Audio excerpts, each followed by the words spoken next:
আগামীকাল সকাল 11টায় শিক্ষার্থীদের গণপদযাত্রা, রাষ্ট্রপতি বরাবর স্মারকলিপি প্রদান। ঢাকার বাইরের নিজ নিজ জেলা প্রশাসকের মাধ্যমে স্মারকলিপি দেবে ছাত্ররা। কোটা সংস্কারে অনড় বৈষম্য বিরোধী ছাত্র সমাজ। আমাদের এই কর্মসূচির পাশাপাশি সারা বাংলাদেশের অন্যান্য যত শিক্ষা প্রতিষ্ঠান রয়েছে, সকল শিক্ষা প্রতিষ্ঠান নিজ নিজ জেলা প্রশাসকের কার্যালয় বরাবর গণপদযাত্রা করে জেলা প্রশাসকের মাধ্যমে মহামান্য রাষ্ট্রপতি বরাবর স্মারকলিপি প্রদান করবেন। বারবার কেন দাবি পরিবর্তন কোটা আন্দোলনকারীদের, এমন প্রশ্ন তথ্য প্রতিমন্ত্রীর।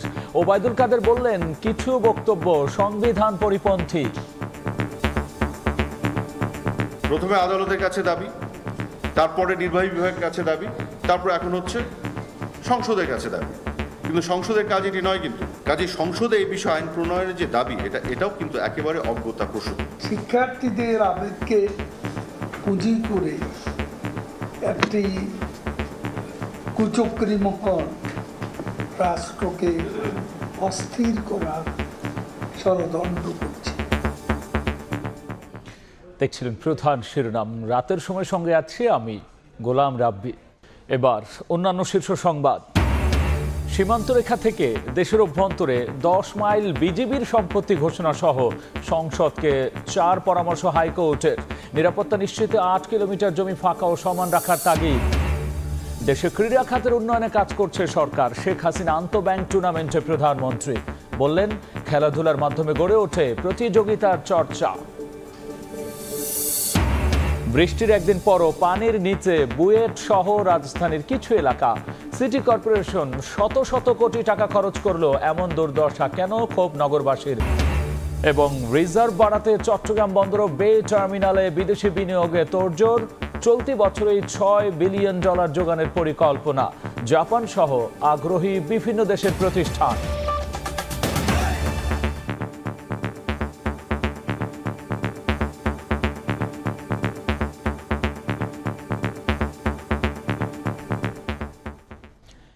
নিজেদের দাবিতে অনড় বৈষম্য বিরোধী ছাত্র সমাজ। বাংলা ব্লকের থেকে সরে এসে কাল সকাল 11টায় গণপদযাত্রা এবং রাষ্ট্রপতি বরাবর স্মারকলিপি প্রদান কর্মসূচি ঘোষণা দিয়েছেন তারা। সন্ধ্যায় ঢাকা বিশ্ববিদ্যালয়ের সংবাদ সম্মেলনে আগামী 24 ঘন্টার মধ্যে মামলা প্রত্যাহার না করলে বৃহত্তর আন্দোলনের হুঁশিয়ারিও তাদের। কোটা পুনর্বহালে হাইকোর্টের আদেশের উপর আপিল বিভাগ 4 সপ্তাহের স্থিত অবস্থা দিলেও কোটা সংস্কারের দাবিতে রাজপথে সরব আন্দোলনকারীরা। তাদের দাবি, 13 দিন ধরে আন্দোলনের পরও নীতি নির্ধারকদের তরফ থেকে মেলেনি কোনো দৃশ্যমান অগ্রগতি। তাই এবার রাষ্ট্রপতি বরাবর স্মারকলিপি ও গণপদযাত্রা করবে আন্দোলনকারীরা। গণপদযাত্রা এবং রাষ্ট্রপতি বরাবর স্মারকলিপি প্রদান সকাল 11টায়। শনিবার বিকেলে ঢাকা বিশ্ববিদ্যালয় কেন্দ্রীয় লাইব্রেরির সামনে সংবাদ সম্মেলনে নতুন কর্মসূচি ঘোষণা করে বৈষম্য বিরোধী ছাত্র আন্দোলন। এ সময় শাহবাগ থানায় হওয়া মামলার বিরুদ্ধে নিন্দা জানিয়ে 24 ঘন্টার মধ্যে তা প্রত্যাহারের দাবি জানান সংগঠনের সমন্বয়কারীরা। ছাত্র সমাজকে এই ধরনের মামলা হামলা দিয়ে কোনো ধরনের ভয় দেখিয়ে লাভ হবে না। আমরা আগামী 24 ঘন্টার মধ্যে এই মামলা প্রত্যাহারের দাবি জানাচ্ছি। রকেট কর্মসূচিতে বিভিন্ন জায়গায় হামলার সাথে জড়িত ছিলেন, তাদেরকে আগামী 24 ঘন্টার মধ্যে বিচারের আওতায় আনতে হবে। এদিকে আন্দোলনে জনদুর্ভোগের পুরো দায় সরকারের বলে স্পষ্ট হয়েছে উল্লেখ করে আন্দোলনকারীরা বলেন, শিক্ষার্থীরা পড়ার টেবিলে ফিরতে চায়, সরকার চাইলেই সমাধান সম্ভব। এর দায় পুরোপুরি নির্ভর করে সরকারের উপরে। কারণ সরকার যদি এই যৌক্তিক দাবি মেনে নিয়ে কোটার যৌক্তিক সংস্কার করে সংসদে আইন পাস করে, জরুরি অধিবেশন ডেকে, তাহলে কিন্তু আমাদের রাজপথে যেতে হয় না। এছাড়াও ক্ষুদ্র নৃগোষ্ঠী, প্রতিবন্ধী ও মুক্তিযোদ্ধাদের সন্তানদের জন্য কোটা নিয়ে আন্দোলনকারীদের কোনো সমস্যা নেই। তবে তার জন্য 5%কেই যৌক্তিক বলে মনে করেন তারা।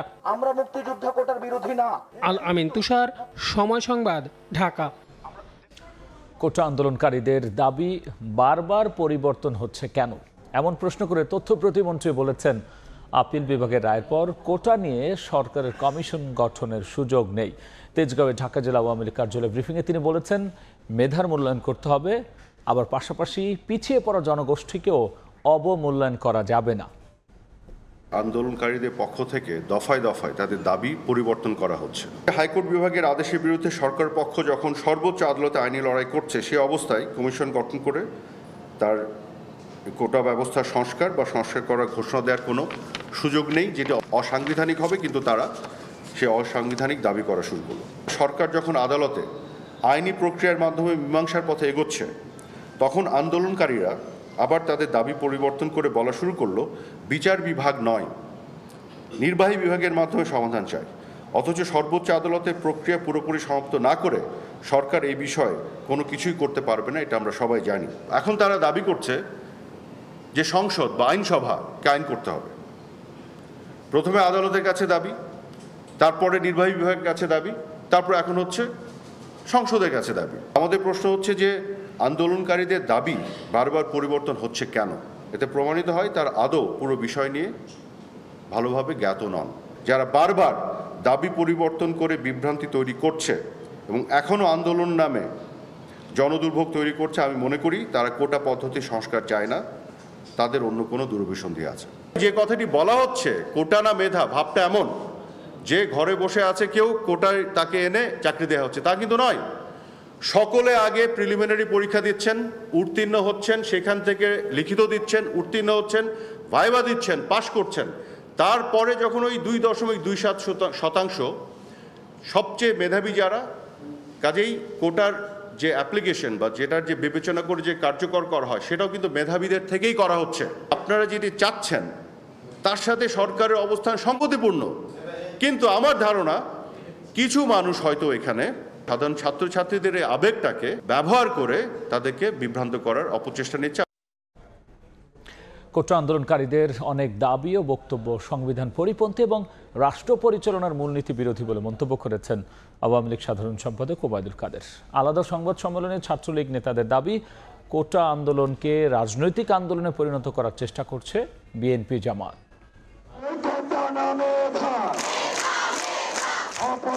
চলছে কোটা সংস্কার আন্দোলন, বিভিন্ন সংগঠনের জবাব আর পাল্টা জবাবে উত্তপ্ত দেশ। বেশ কয়েকদিন পার হলেও সুরাহা মেলেনি এখনো।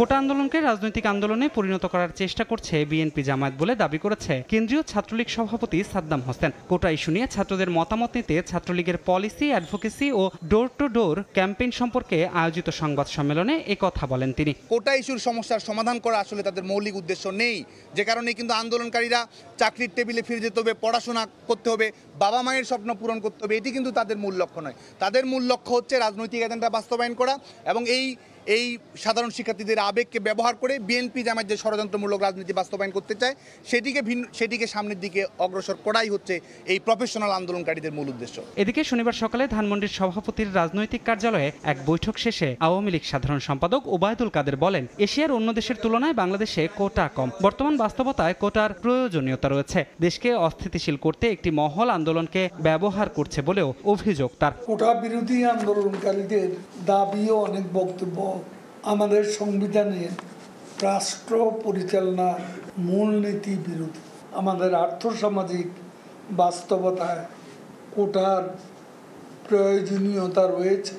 শিক্ষার্থীদের আবেগকে পুঁজি করে একটি কুচক্রী মহল রাষ্ট্রকে অস্থির করার ষড়যন্ত্র করছে। শিক্ষক আন্দোলনের বিষয়ে আওয়ামী লীগ সাধারণ সম্পাদক বলেন, পেনশন স্কিম 2024 নয় 2025-এর জুলাই থেকে কার্যকর হবে। ভুল বোঝাবুঝির অবসান হয়েছে জানিয়ে শিক্ষকদের কর্মসূচি প্রত্যাহারের আহ্বান জানান তিনি। সকালে বাংলাদেশ। ধ্রুব ব্যানার্জি, সময় সংবাদ, ঢাকা। এদিকে কোটা সংস্কার আন্দোলনে বিএনপিকে জড়িয়ে সরকার ভিন্ন খাতে নেওয়ার চেষ্টা করছে বলে মন্তব্য করেছেন দলটির স্থায়ী কমিটির সদস্য মির্জা আব্বাস। কোটা আন্দোলনের বিরুদ্ধে অবস্থান নিয়ে আওয়ামী লীগ রাজনৈতিক সুবিধা নিচ্ছে বলেও দাবি করেছেন আমির খসরু মাহমুদ চৌধুরী। সদ্য ঘোষিত বিএনপির ঢাকার 2 মহানগরের কমিটির নেতাদের নিয়ে শনিবার সকালে দলের প্রতিষ্ঠাতা জিয়াউর রহমানের সমাধিতে ফুল দিয়ে শ্রদ্ধা নিবেদন করেন বিএনপির স্থায়ী কমিটির সদস্য মির্জা আব্বাস। পরে গণমাধ্যমে কথা বলেন তিনি। কোটা প্রসঙ্গে আব্বাস দাবি করেন, আন্দোলন ধামাচাপা দিতে ষড়যন্ত্র করছে সরকার। তারা বিএনপিকে জড়িয়ে ফায়দা নেয়ার চক্রান্ত করছে। এই কোটা সংস্কার আন্দোলন যারা করছে তাদের দাবি দেওয়া ন্যায্য, সুতরাং বিএনপি এর সঙ্গে আছে এই কথা বলে আসল বিষয়টাকে ধামাচাপা দেওয়ার চেষ্টা করার কোনো প্রয়োজন আছে বলে আমি মনে করি না। এটা তাদের একটা অপপ্রয়াস, অপকৌশল এই আন্দোলনকে অন্যদিকে ধাবিত করার জন্য। এই আন্দোলনের ফাঁক দিয়ে আবার অন্য কোনো অপকর্ম তারা করছে কিনা, এই দেশের বিরুদ্ধে কোনো ষড়যন্ত্র করছে কিনা, এটা আমরা ভয় পাচ্ছি। এদিকে দলের আন্দোলনের করণীয় ঠিক করতে বিকেলে গণ অধিকার পরিষদের নেতাদের সঙ্গে গুলশানে বৈঠক করেন স্থায়ী কমিটির আরেক সদস্য আমির খসরু মাহমুদ চৌধুরী। পরে তিনি বলেন, কোটা সংস্কার আন্দোলনে শিক্ষার্থীদের বিরুদ্ধে অবস্থান নিয়েছে সরকার। শিক্ষার্থীদের বিরুদ্ধে মামলার নিন্দাও জানান খসরু। তাদের একটা বড় স্বার্থ এখানে জড়িত আছে। এই যে কোটার বাতিলের আন্দোলনে তারা প্রতিপক্ষ হিসাবে কেন দাঁড়াচ্ছে, তাদের দলীয় বিবেচনায় এই পদগুলো তারা পূরণ করেছে। তারা কোটা ব্যবস্থার পক্ষে থাকবে না কেন? বাংলাদেশের চাকরি তো তাদের সেই দখল তারা রাখতে হলে কোটা ব্যবস্থায় যে ব্যবস্থা তারা রেখেছে এই ব্যবস্থা তাদেরকে রাখতে হবে। এদিকে ঢাকা রিপোর্টার্স ইউনিটি মিলনায়তনে এক আলোচনা সভায় বিএনপির ভাইস চেয়ারম্যান বীর মুক্তিযোদ্ধা অবসরপ্রাপ্ত মেজর হাফিজউদ্দিন আহমেদ বীর বিক্রম বলেন, মুক্তিযোদ্ধা কোটা ৫% রেখে অন্যান্য কোটাও সংস্কার হওয়া দরকার। এই কোটা আন্দোলনে সাদিকুর রহমান, সময় সংবাদ, ঢাকা। কোটা বিরোধী আন্দোলনে অনুপ্রবেশকারী ঢুকে পড়েছে বলে জানিয়েছেন ঢাকা মহানগর গোয়েন্দা পুলিশের অতিরিক্ত কমিশনার হারুনা রশিদ। কেউ যদি আদালতের আদেশ না মেনে আন্দোলনের নামে জানমালের ক্ষতি করে তাহলে আইন শৃঙ্খলা বাহিনী ব্যবস্থা নেবে বলেও জানিয়েছেন তিনি। এদিকে কোটা বিরোধী আন্দোলন থেকে পুলিশের গাড়ি ভাঙচুর, পুলিশ সদস্যদের উপর হামলা এবং মারধরের ঘটনায় অজ্ঞাত আসামিদের বিরুদ্ধে মামলা করেছে পুলিশ। বৃহস্পতিবার কোটা বৈষম্য বিরোধী ছাত্র আন্দোলনের পূর্ব ঘোষিত কর্মসূচি ছিল। এদিন বিকেলে পুলিশের ব্যারিকেড ভেঙে তারা শাহবাগ মোড় অতিক্রম করে হোটেল ইন্টারকন্টিনেন্টালের দিকে অগ্রসর হয়। এ সময় বঙ্গবন্ধু শেখ মুজিব মেডিকেল বিশ্ববিদ্যালয়ের পাশে রাখা পুলিশের এপিসি ভ্যান ও ওয়াটার ক্যাননের চারদিকে ঘেরাও করে আন্দোলনকারীদের একটি অংশ এর উপরে উঠে পড়ে। এতে এপিসি ভ্যানের সামনের দুটি স্ট্যান্ড, রেডিও অ্যান্টেনা, চাকা এবং ওয়াটার ক্যাননের লুকিং গ্লাস ভেঙে যায়, যার আনুমানিক ক্ষতি ৫ লাখ টাকা। রাজধানীর শাহবাগ থানায় কোটা বিরোধী আন্দোলন থেকে পুলিশের যানবাহন ভাঙচুর, পুলিশ সদস্যদের উপর হামলা এবং মারধরের ঘটনায় অজ্ঞাত আসামিদের বিরুদ্ধে পুলিশ যে মামলা করেছে সেখানে উঠে এসেছে বিষয়গুলো। মামলায় আসামি করা হয়েছে অজ্ঞাতনামাদের। শনিবার মিন্টো রোডের ডিবি কার্যালয়ে অতিরিক্ত কমিশনার হারুনুর রশিদ সাংবাদিকদের বলেন, আন্দোলনকারী শিক্ষার্থীদের অন্য কেউ ইন্ধন দিয়ে থাকতে পারে। ঘটনাটি অন্যদিকে ধাবিত করারও চেষ্টা চলছে, আর এটি অনুপ্রবেশকারীদের কাজ। ঘটনাটাকে অন্যদিকে ধাবিত করার জন্য কেউ কাজ করছে কিনা, আমাদের ডিবি টিম এবং আমাদের থানা পুলিশ, বিভিন্ন পুলিশ কিন্তু কাজ করছে। কেউ যদি হাইকোর্টের নির্দেশনা না মানে, সুপ্রিম কোর্টের নির্দেশনা না মানে, ওয়েট না করে যদি তারা যদি রাস্তায় নেমে রাস্তা বন্ধ করে গাড়িতে হামলা করে, তারা ইল পাটকেট নিক্ষেপ করে, এবং আমরা তো ধরে নিতে পারি যে অনুপ্রবেশকারীরাই এই কাজটি করছে। আদালতের আদেশ না মেনে আন্দোলনের নামে জানমালের ক্ষতি করার চেষ্টা করলে আইন শৃঙ্খলা বাহিনী প্রয়োজনীয় ব্যবস্থা নেবে বলেও জানান তিনি। তারা যান চলাচল বিঘ্ন ঘটাচ্ছে, মানুষের চলাচলে বিঘ্ন ঘটাচ্ছে, অনেক জায়গায় গাড়িতে তারা হাত দিচ্ছে এবং অজ্ঞাতনামা মামলাও রুজু হয়েছে। তারা যদি রাস্তা বন্ধ করে বসে থাকে, সাধারণ মানুষ চলাচল করতে না পারে, সেক্ষেত্রে আমাদের আইন শৃঙ্খলা যেটা যৌক্তিক আমরা সেটাই করব। যানবাহন ভাঙচুর, পুলিশ সদস্যদের উপর হামলা এবং মারধরের ঘটনায় জড়িতদের শনাক্ত করতে থানা পুলিশের পাশাপাশি ডিবির টিম কাজ করছে বলেও জানান হারুনুর রশিদ। অনেক জায়গায় গাড়িতে তারা হাত দিচ্ছে। বুলবুল রেজা, সময় সংবাদ, ঢাকা। খেলাধুলার মাধ্যমে প্রতিযোগিতা চর্চা গড়ে ওঠে জানিয়ে প্রধানমন্ত্রী শেখ হাসিনা বলেছেন, দেশব্যাপী ক্রীড়া খাতের উন্নয়নে কাজ করছে সরকার, যেন নতুন প্রজন্ম নিজেদের যুগোপযোগী করে গড়ে তুলতে পারে। বিকেলে বাংলাদেশ আর্মি স্টেডিয়ামে শেখ হাসিনা আন্তঃব্যাংক টুর্নামেন্ট 2024-এর সমাপনী অনুষ্ঠানে বক্তব্য রাখেন প্রধানমন্ত্রী। তিনি বলেন, অপ্রতিরোধ্য গতিধারা বজায় রেখেই এগিয়ে যেতে হবে সামনে।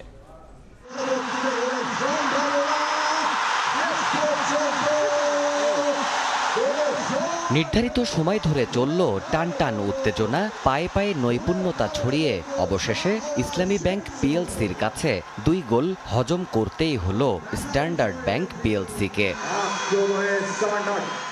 গেল ২৭ এপ্রিল শুরু হওয়া শেখ হাসিনা আন্তঃব্যাংক ফুটবল টুর্নামেন্ট ২০২৪-এর গ্র্যান্ড ফাইনাল উপলক্ষে শনিবার বিকেলে বাংলাদেশ আর্মি স্টেডিয়ামে যান প্রধানমন্ত্রী Sheikh Hasina. Bangladesh association of banks BABর আয়োজনে দ্বিতীয়বার এই টুর্নামেন্টে অংশ নেয় ৩১টি ব্যাংক দল। সবশেষ ফাইনাল ম্যাচে ২-০ গোলে পর্দা নামে এই টুর্নামেন্টটির। পরে ৩১টি ব্যাংকের খেলোয়াড় মার্চ পাস্ট করে সালাম জানায় প্রধানমন্ত্রীকে। এরপর টুর্নামেন্টে চ্যাম্পিয়ন দলের হাতে পুরস্কার তুলে দেন সরকার প্রধান। প্রধানমন্ত্রী বলেন, এমন আয়োজনের মাধ্যমে ভালো খেলোয়াড় তৈরির পথ সুগম হয়, চর্চা হয় প্রতিযোগিতায় টিকে থাকার। এই যে প্রতিযোগিতামূলক মনোভাব গড়ে উঠবে, নিজেকে আরও উন্নত করবার একটা চেতনা জাগ্রত হবে, সেই সাথে নিজের যে একটা জ্ঞান, নিজের মেধা, মনন সেটাকে একটা প্রকাশ করবার সুযোগ পাবে সবাই। সেই জন্যই খেলার উপরে আমরা বেশি গুরুত্ব দিই। আমি অবশ্য প্রতিদিনই সেই সকালে নামাজ পড়ে বসে কিছুক্ষণ খেলা দেখি যখন সময় পাই। এখানে আসার আগেও একটু খেলা দেখে এসেছি। এমন চর্চার পরিবেশ ধরে রাখতে পারলে বৈশ্বিক ক্রীড়ার মাঠেও ভালো দিন আসবে দেশের, আশা সরকার প্রধানের। এই খেলাধুলার মধ্যে থেকে এক সময় আমাদের উপযুক্ত খেলোয়াড় গড়ে উঠবে। আমরা আন্তর্জাতিক পর্যায়েও খেলাধুলা করে কোনোদিন হয়তো ফুটবল আমরা চ্যাম্পিয়নও হয়ে যেতে পারি। বাংলাদেশ অপ্রতিরোধ্য গতিতে বিশ্ব দরবারে এগিয়ে যাবে উন্নত, সমৃদ্ধ, স্মার্ট বাংলাদেশ হিসেবে। বঙ্গবন্ধু পরিবারের সদস্য হয়ে তিনি নিজেও ফুটবল প্রেমী উল্লেখ করে উপস্থিত খেলোয়াড়, ব্যাংক কর্মকর্তাদের সঙ্গে খানিকটা রসিকতাও করেন সরকার প্রধান। আমার দাদা তিনিও ফুটবল প্লেয়ার ছিলেন। আমার বাবা জাতির পিতা বঙ্গবন্ধু শেখ মুজিবুর রহমানও ফুটবল প্লেয়ার ছিলেন। আমার ভাই শেখ কামাল, জামাল তারাও ফুটবল খেলতো। এখন আমাদের নাতি নাতনিরাও ফুটবলই খেলে। দেবাশিস রায়, সময় সংবাদ, ঢাকা। বাংলাদেশ সীমান্ত রেখা থেকে দেশের অভ্যন্তরে 10 মাইল বিজিবির সম্পত্তি ঘোষণা সহ সংসদকে 4টি পরামর্শ দিয়েছেন হাইকোর্ট। সীমান্তে নিরাপত্তা নিশ্চিতে 8 কিলোমিটার জমি ফাঁকা ও সমান রাখার পরামর্শ দিয়েছেন দেশের উচ্চ আদালত। সীমান্ত নিরাপত্তা কার্যকরভাবে রক্ষা, সীমান্ত অপরাধ শূন্যের কোটায় নামিয়ে আনা সহ রাজস্ব ফাঁকি রোধে এমন সুপারিশ হাইকোর্টের। ভারতীয় শাড়ি জব্দের এক মামলার রায়ে এমন পরামর্শ দিয়েছেন উচ্চ আদালত। 1987 সালে চোরাচালান বিরোধী অভিযানে যশোর সীমান্তে ভারতীয় শাড়ি উদ্ধারের ঘটনায় বিজিবির দায়ের করা মামলায় আসামি জাকির হোসেনকে 3 বছরের সাজা থেকে খালাসের রায়ে এমন পরামর্শ এসেছে। শনিবার 11 পৃষ্ঠার এই রায় প্রকাশ করা হয়। এই রায় ও আদেশের অনুলিপি অধস্তন আদালতের সকল বিচারক, বিজিবির মহাপরিচালক, স্বরাষ্ট্র মন্ত্রণালয়ের সচিব এবং সংসদ সদস্যদের ইমেইলে পাঠাতে বলা হয়েছে।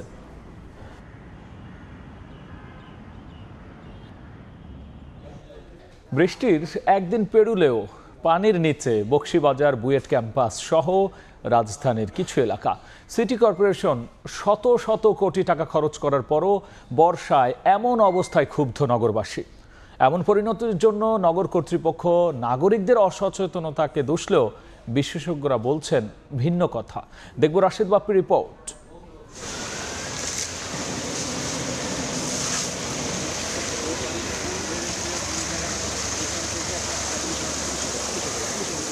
কোনো পাহাড়ি ঢল নয় উজান থেকে নেমে আসা প্রতিবেশী দেশের উপচে পড়া নদীর পানির চাপ। তবুও 24 ঘন্টারও বেশি সময় ধরে জলমগ্ন অবরুদ্ধ এক অবস্থা।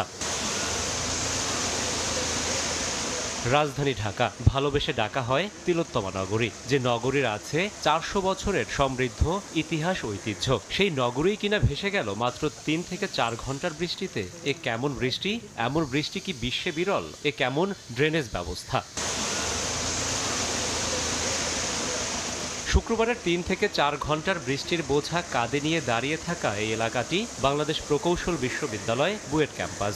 শিক্ষার্থীদের হল, কর্মকর্তা কর্মচারী, শিক্ষকদের বাসাবাড়ি কোথাও বাদ যায়নি জমে থাকা পানি থেকে। প্রতিটি বিল্ডিং এর নিচতলা জলমগ্ন। কেউ হাত দিয়ে পানি নিষ্কাশনে ব্যস্ত, আবার কেউ লাগিয়েছেন পাম্প। বাসিন্দাদের দাবি, বছরের পর বছর বর্ষা মৌসুমে এমন করুণ পরিণতির শিকার হতে হয় তাদের। কখন থেকে চলছে আপনাদের এই কাজ?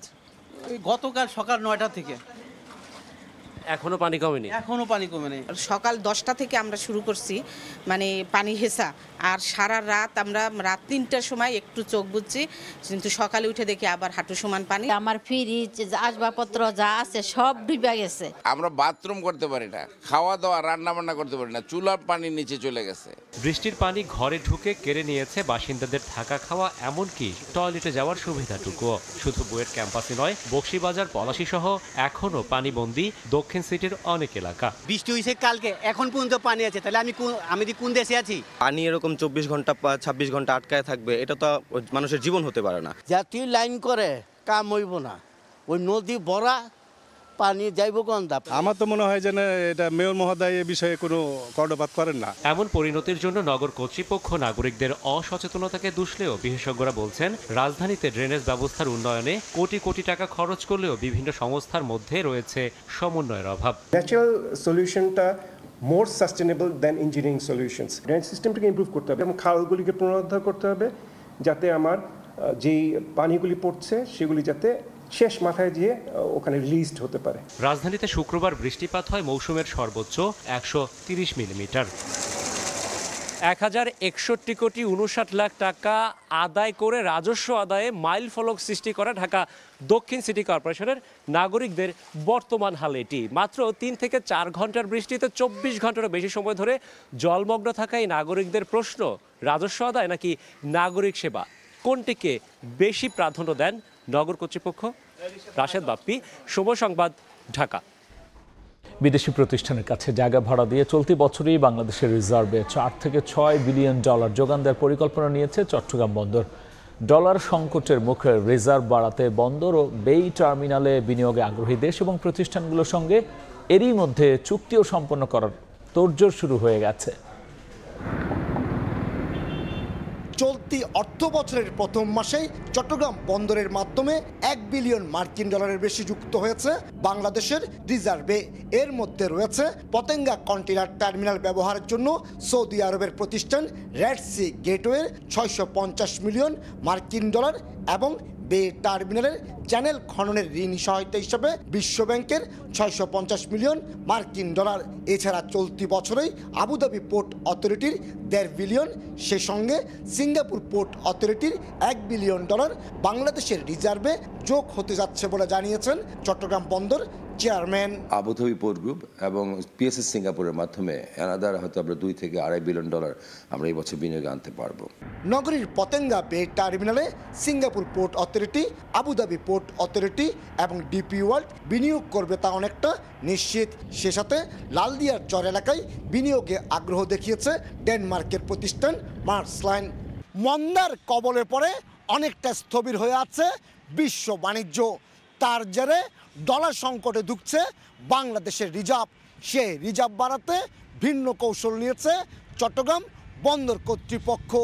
বন্দরের নিজস্ব জায়গা বিদেশি বিনিয়োগকারীদের কাছে ভাড়া দিয়ে আনতে চায় বিলিয়ন ডলার, তবে তা যেন পরিকল্পনা মাফিক এবং সুদূর প্রসারী হয় সেই মত ব্যবসায়ীদের। বন্দরের অপব্যবহৃত জায়গাগুলি বিভিন্নভাবে ভাড়া দিয়ে বৈদেশিক মুদ্রা আনার জন্য অথবা এগুলিকে ব্যবহার উপযোগী করার জন্য, অর্থনৈতিক কর্মকাণ্ড বাড়ানোর জন্য, সেটাকে অবশ্যই আমরা স্বাগত জানাই।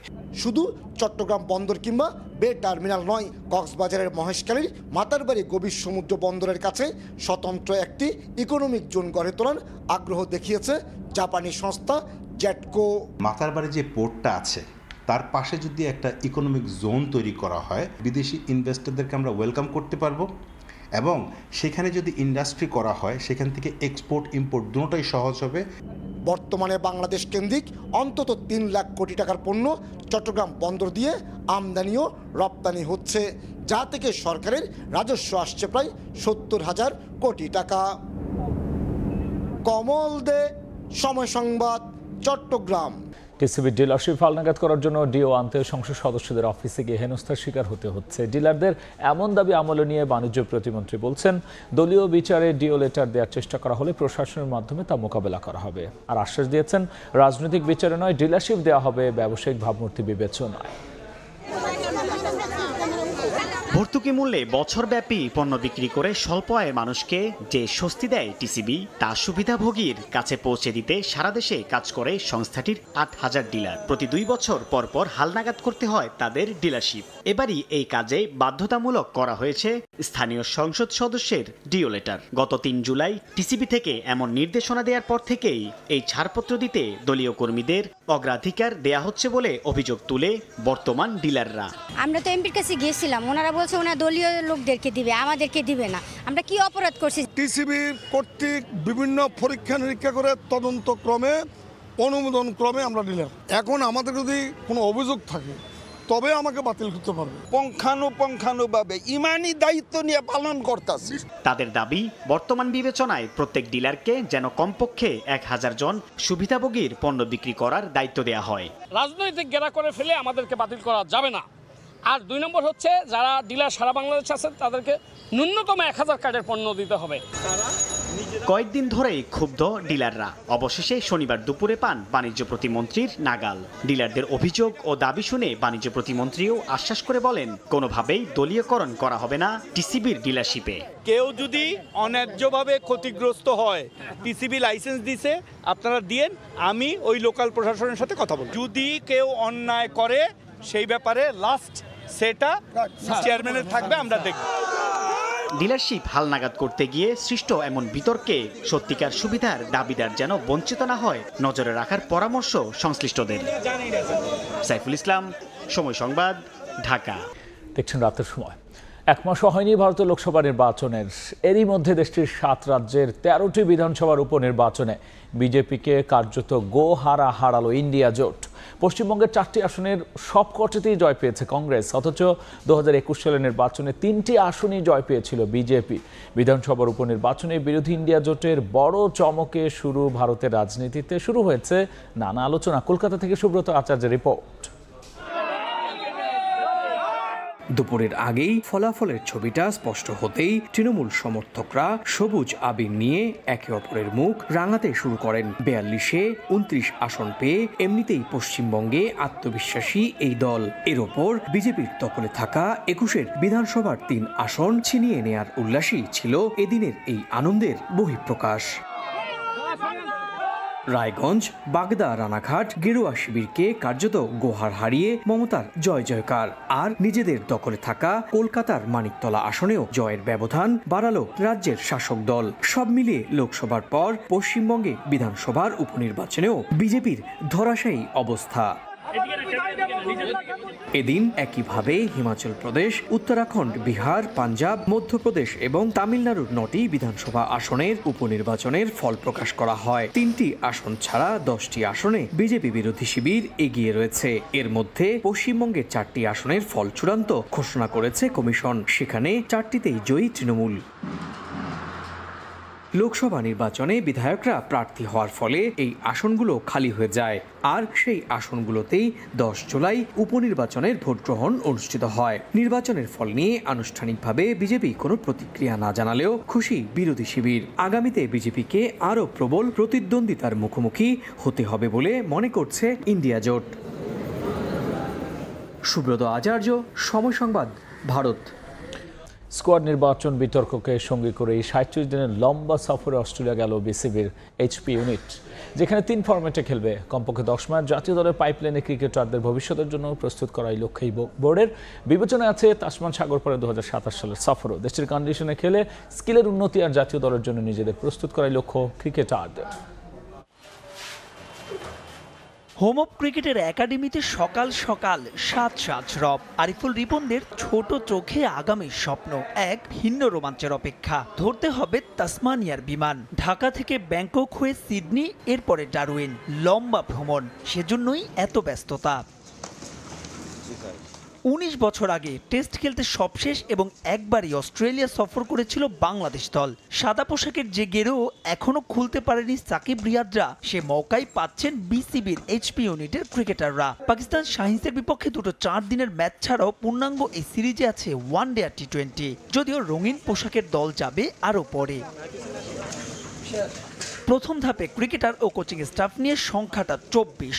এইচপির এই দলে আফিফ, সাদমান, তামিম, দীপুদের থাকা নিয়ে প্রশ্ন আছে বিস্তর। তবে ব্যস্ত বছরে নিজেদের প্রস্তুতিতে চোখ ক্রিকেটার কিংবা ম্যানেজমেন্টের। অস্ট্রেলিয়া মানে নামটা প্রথমে যখন আমরা চিন্তা করি তখনই মনে হয় চ্যাম্পিয়ন, কারণ এরা ওয়ার্ল্ডের চ্যাম্পিয়ন টিম, এটা বলার কোনো অপেক্ষা রাখে না। তো সেই জায়গা থেকে এই ধরনের দলের সঙ্গে খেলা বা এই ধরনের দলের প্লেয়ারদের সঙ্গে খেলা, পাশাপাশি ওই কন্ডিশনে খেলা, এই প্রতিটা জায়গা থেকে আমার মনে হয় যে এটা বেশ ভালো একটা এক্সপিরিয়েন্স যেটা আমাদের প্লেয়াররা গেদার করতে যাচ্ছে। ভালো ক্রিকেট খেলা, নেশাটা দিয়ে খেলা, আর ওইখানে তো প্রথমবার যাচ্ছি, তো ওটা যতটা পারি এক্সপিরিয়েন্স গেদার করা। অস্ট্রেলিয়ার পেস অ্যান্ড বাউন্সিং উইকেট সিমারদের জন্য স্বর্গরাজ্য। বাংলাদেশের মন্থর উইকেটে খেলে অভ্যস্ত পেসারদের জন্য যা বড় সুযোগ 2027 সালে অস্ট্রেলিয়া সফরের আগে অভিজ্ঞতা অর্জনের। গিয়ে দেখি কন্ডিশনটা কি, উইকেটে যদি হেল্প থাকে তো আমরা ওই রকম কন্ডিশন অনুযায়ী চেষ্টা করবো ইনশাআল্লাহ ভালো করার। ডেফিনেটলি ওইখানে গেলে প্লেয়াররা ম্যাচ খেলে বোঝা যাবে যে তারা কতটুকু মানে পিছায়া বা কতটুকু আগানো, ওইভাবে আমরা আসলে কাজ করবো নেক্সট আর কি। 19 আর 26 জুলাই দুটো 4 দিনের ম্যাচ। 1 আর 6 আগস্ট নর্দার্ন টেরিটরি আর পাকিস্তান শাহিনসের বিপক্ষে খেলবে ওয়ানডে ক্রিকেট। এরপরই শুরু 7 দলের টি20 সিরিজ, যেখানে কমপক্ষে 6টা ম্যাচ খেলবে বিসিবির এইচপি ইউনিট। সেমি আর ফাইনাল খেলতে পারলে যে সংখ্যাটা বাড়বে আরও। মাহবুব রিমন, সময় সংবাদ, ঢাকা। এ পর্যায়ে শীর্ষ সংবাদ জানিয়ে দিচ্ছে আরও একবার। কোটা সংস্কারের দাবিতে কাল সকাল 11টায় শিক্ষার্থীদের গণপদযাত্রা, রাষ্ট্রপতি বরাবর স্মারকলিপি প্রদান। মামলা প্রত্যাহার না হলে কঠোর আন্দোলনের হুঁশিয়ারি। এবং দেশে ক্রীড়া খাতের উন্নয়নে কাজ করছে সরকার। শেখ হাসিনা আন্তঃব্যাংক টুর্নামেন্টে প্রধানমন্ত্রী বললেন, খেলাধুলার মাধ্যমে গড়ে ওঠে প্রতিযোগিতার চর্চা।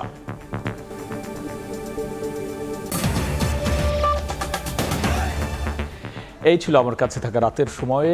এরপর দেখবেন সম্পাদকীয়। সঙ্গেই থাকুন সময়ের।